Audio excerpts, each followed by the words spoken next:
did not lose. Nobody beat him. No disaster came, no sudden tragedy, no bad luck, no unfair circumstance. He simply stopped. In a place that was warm enough, safe enough, just good enough to stay. And that was the problem. Because just good enough has a way of becoming the rest of your life. Without you ever deciding that, without you ever noticing, until one day you look up and years have passed, and you are still in the same warm room, wondering why nothing ever changed. His name is Samir, 27 years old. He works at a private bank, customer service desk. He has worked there for 3 years. The salary is steady, the work is familiar, the colleagues are decent. Nobody bothers him too much. He gets his tea at 11, lunch at 1:30, home by 6:30. It is not a bad life. That is exactly the problem. It is not bad enough to leave, but it is not good enough to stay proud of. It is just comfortable.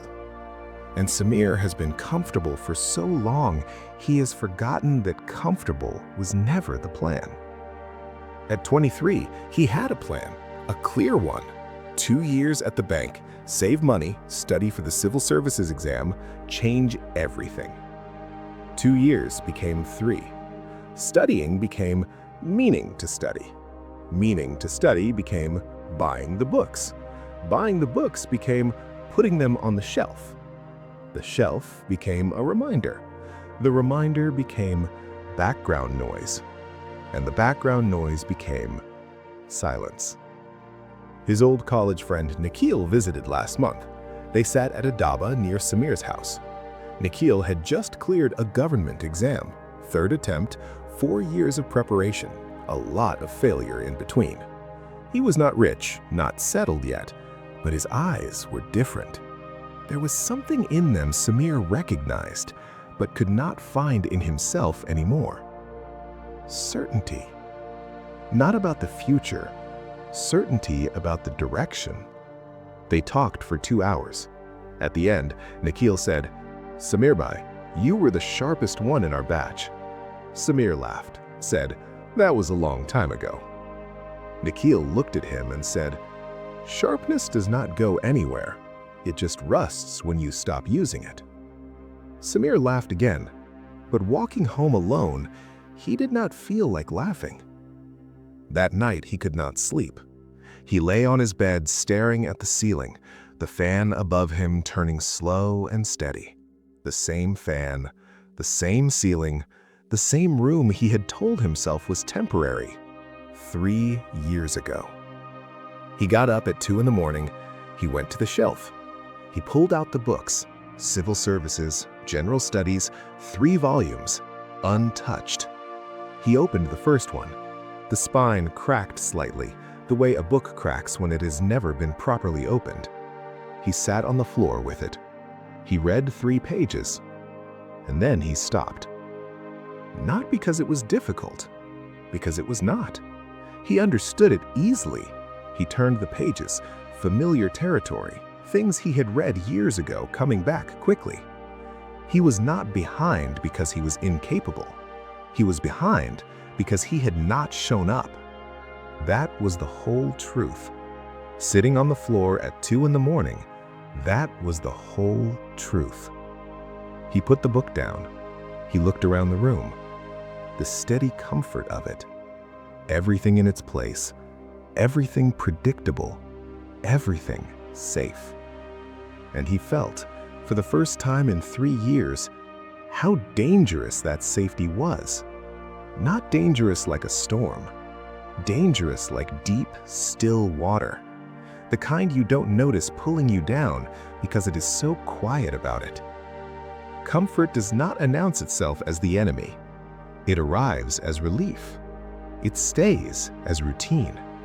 And slowly, without asking permission, it becomes the ceiling of your life. Samir had let it become his ceiling. Not because he was weak. He was not weak. Because he was comfortable. And comfortable had asked nothing of him. So he had given nothing. and received nothing in return. He picked the book back up. He read until 4 in the morning, not because he suddenly became disciplined, not because something magical shifted inside him, because he finally felt the cost of not reading. And the cost was heavier than the comfort was warm. That's the only equation that ever changes a person. Not inspiration, not motivation. The moment the cost of staying becomes more real than the fear of moving. Comfort is not the reward. Comfort is the test. The question is not whether you have found a safe place. The question is whether you are willing to leave it for something that actually deserves you. He did not quit his job the next morning.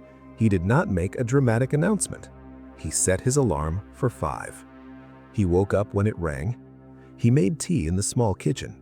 He sat at the table with the book, 1 hour before the day started. Just 1 hour. He read, he made notes, he did not check his phone. At 6:30, he got ready for work. Sat at his desk at the bank, same desk, same colleagues, same tea at 11. But something inside the day was different. He had used the morning. He had chosen something, actively, consciously, before the comfort of the day could settle around him. It was a small thing. It was everything. 3 weeks later, he registered for the exam, paid the fee, wrote the date on a piece of paper and stuck it to the wall beside the shelf. He looked at the books, still 3 volumes, but the spine of the first one no longer cracked when he opened it. It opened easily now, like something that had been waiting for the person who owned it to finally come back. You have not failed because you were weak. You were never weak. You failed because somewhere along the way, you found a place comfortable enough to stop. And stopping felt so much like rest that you forgot it was also standing still. The version of you that had a plan is still in there, waiting, not impatiently, just waiting for you to pick up the book, set the alarm, and give that version of yourself 1 honest hour before the comfort wakes up. If this story touched you, like, share, and subscribe for more stories from Motimo Tales.